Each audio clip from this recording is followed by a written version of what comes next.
everyone, welcome to 0x Silicon Valley. I'm your host, Olivia. Hi, I'm Chao. And today, you might look our background is very different. So we're at a podcast studio called Founders Inc. And we got accepted into this 2 weeks program to be with other builders and spend some time here. Mm-hmm. Yeah, so you can see our surroundings looks very professional because we are actually in a real studio instead of outside. Yes. So this is our first studio experience, and today we have very interesting topic. It's kind of covering creative AI, but today we want to talk about the rise of generative media. Mm-hmm. Yeah. And this space has been changing so much. Generative media, by what I mean is about you use generative AI capability to generate image, prompt, and to generate a video. Thing you know already is called like Midjourney are very common too in this space. So those two are really transforming how commercial production and how creative work, how designer work today. Mm-hmm. Yeah, so Olivia, I have seen you post some really very fancy AI photos on the social media. Yeah. So are you using all those fancy tools? I'm using not for professionally, but I love exploring those AI tools. So I've been testing Google Veo 3 and Runway, Luma AI, Pika Lives. They are all very interesting generative media tool. And I really like seeing how they redesign the interface to help designer to rethink about your brainstorm session, your mood boarding session. Mm-hmm. So this is all like how you turn those abstract idea into something tangible. I see. Yeah. So before you go into the details, I guess the audience will be curious. So what's a generative media basically mean, or AI creating image? Yeah. What's difference, or can you say a little bit more about it? Like mentioned, Midjourney is a very classic case of prompt to image, prompt to video. So basically, if you type an idea, a description, abstract feeling into the text box, like how you talk with ChatGPT, and the AI has the capability to generate your idea into visualization, into video, and you can share this content if you like, and you can continue to modify on top of it. So, for example, I would say Olivia surfing on Mars during the sunset. Mm-hmm. It's really hard to imagine this, but AI can basically help you visualize this. And there are a variety of different style you can explore. Some company are focused on very realistic style. Some company are focused on very dreamy fantasy type of style. So each company kind of right now has their own strengths and weaknesses. Yeah, I remember I saw all those very strange or very funny, interesting themes there. But why is the general media such a big deal these days? These days, I think maybe first let's zoom out a little bit. Think about the U.S. What is the most popular export? Is a culture, right? Mm-hmm. Yeah, Hollywood movies. Exactly, Hollywood movie marketing, Nike, Jordan. They are all based on a lot of visual marketing. Mm-hmm. Think about when people were really impressed and can immediately call out, this is so American. Usually coming from, the creative looks very American. So for decades, American dominated this creative power, also including like Disney studio and advertising agency, Super Bowl commercial. So the production and event, so it's all very visually compelling type of storytelling. That's why general media is started shifting this year because it's more accessible. Mm-hmm. It's not centralized just by a few company. Yeah. So the threshold get lower. Now anyone with an idea can create. Yeah. Yeah, well, this is something, hopefully, for example, if you are not trained as a designer or illustrator, you don't want to spend time to learning about a tool from Adobe system. You can basically quickly translate your idea from the concept to execution and to bring them to the life very fast. It's similar to the thing we talk about web coding. Mm-hmm. You have an idea, app idea, you rely on those two to mock them up, Yeah.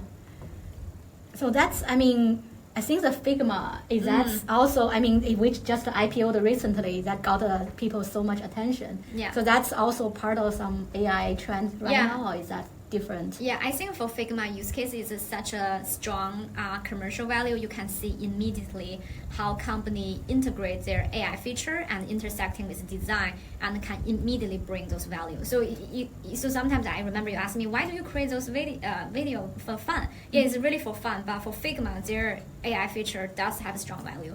For example, designer can prototype fast, you have more variety to choose from, and you can also focus more on the design style, and also Figma is already like top choice design tool for a lot of enterprise. So bring that creative AI through Figma into enterprise company is quite interesting. Mm-hmm. Yeah, I mean, with all this fanfare, we cannot ignore the risk those tools bring, right? Yeah, I think the risk is definitely high. I mean, high is normal for any type of emerging tool. Mm-hmm. For example, one really important thing is ethical training, like how your creative work, intellectual property being trained on generative those AI. Like how can you generative AI based on other people's work without commercialization or licensing deal? And also how those creators are getting paid if their work being used for train AI. Mm-hmm. I think Adobe is quite famous for having this ethical training type of data, which means anything generated from Adobe, you will be risk-free for commercialization risk. For example, there's no copyright because they already compensate the creator on that. Mm-hmm.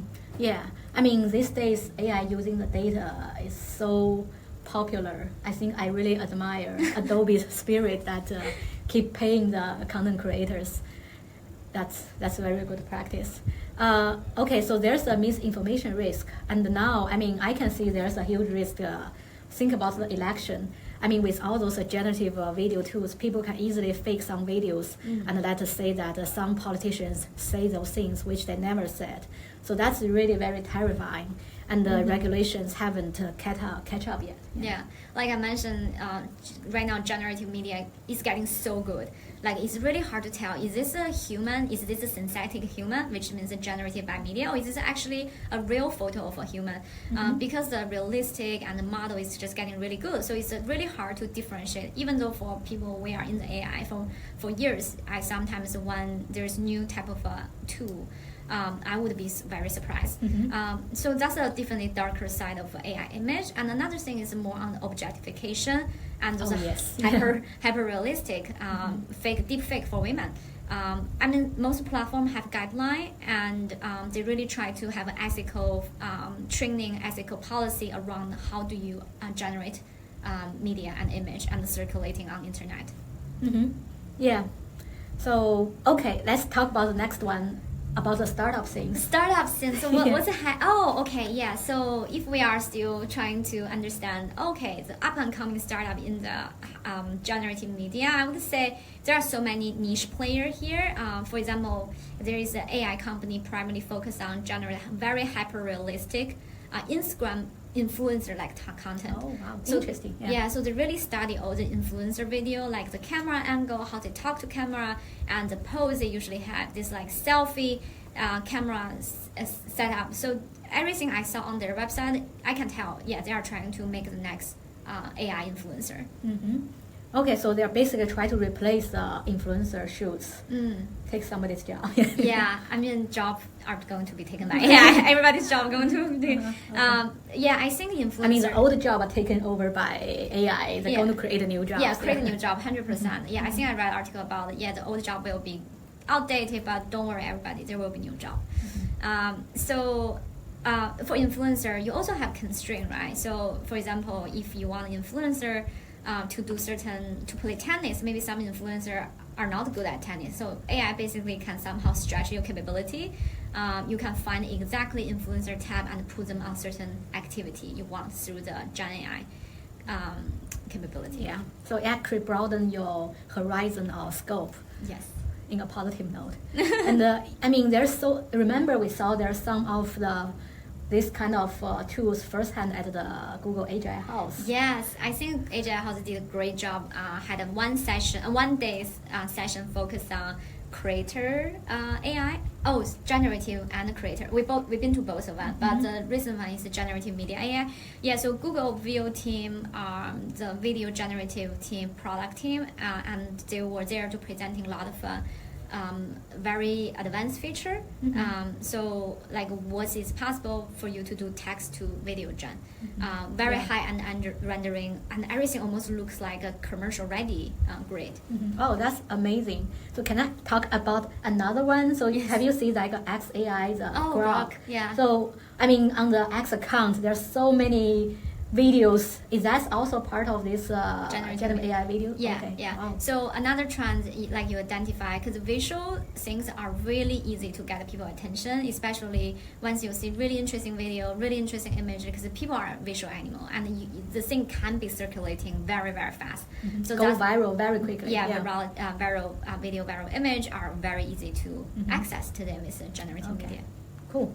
So what's the takeaway for our listeners today? We talk about so many things. Yeah, I mean, the two are continue coming up, and we really believe this is not just a trend, it's actually a new creative infrastructure. Regardless you are a big company, enterprise, agency, you will need to rely on creative infrastructure, AI, to get the quality meeting today's design standard. So for creator, it's obviously superpower. Yeah.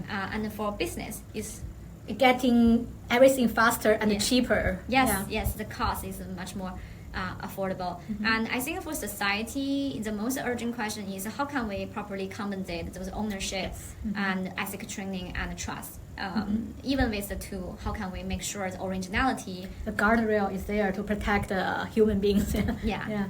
Okay, so the space is moving so fast. I feel like a toy today might be the next Adobe or Pixar tomorrow. Yeah. That's so we are very excited to see what's coming up next. If you see any interesting creative intelligence tool or generative media tool, let us know. We would love to try something more. And that's all for today's podcast. Yes, thank you for listening, and see you next time. Bye. Bye.